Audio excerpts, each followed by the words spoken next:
Абақты тас еденде тағдыр құрығын құдайына аманаттаған ақын жатыр, ойысан саққа бөлінген.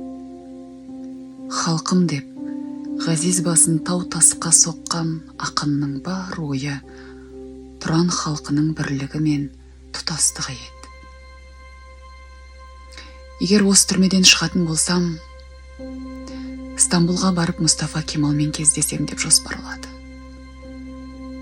Мұстафа бауырына көп нәрсе айтқысы келген. Алайда оны 1937 жылдың 8 желтоқсанында Сталин бұйрығымен атып тастады.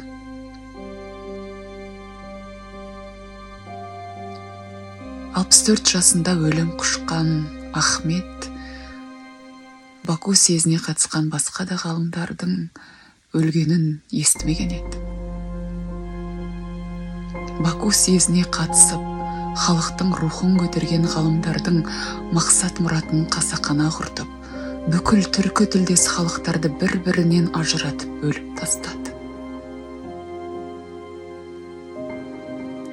Ахмет атылған күні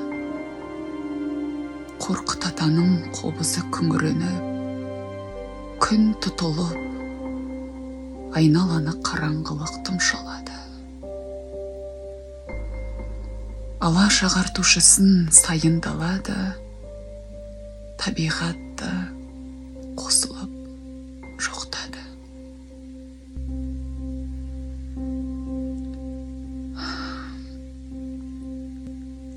Ахмет соңғы күні Алаш ақыны Мағжан Жұмабайға хат жазыпты. Хатында жер асты, жер үсті байлығы елімдікі. Жер совет үкіметіне емес, қазақ халқына тиесілі.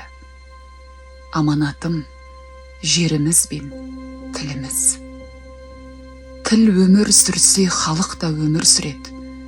Жер біздікі болса, халық та тыныш болады деп жазған екен. Бірақ соңғы үміті жазылған хатын жолдап үлгермеді.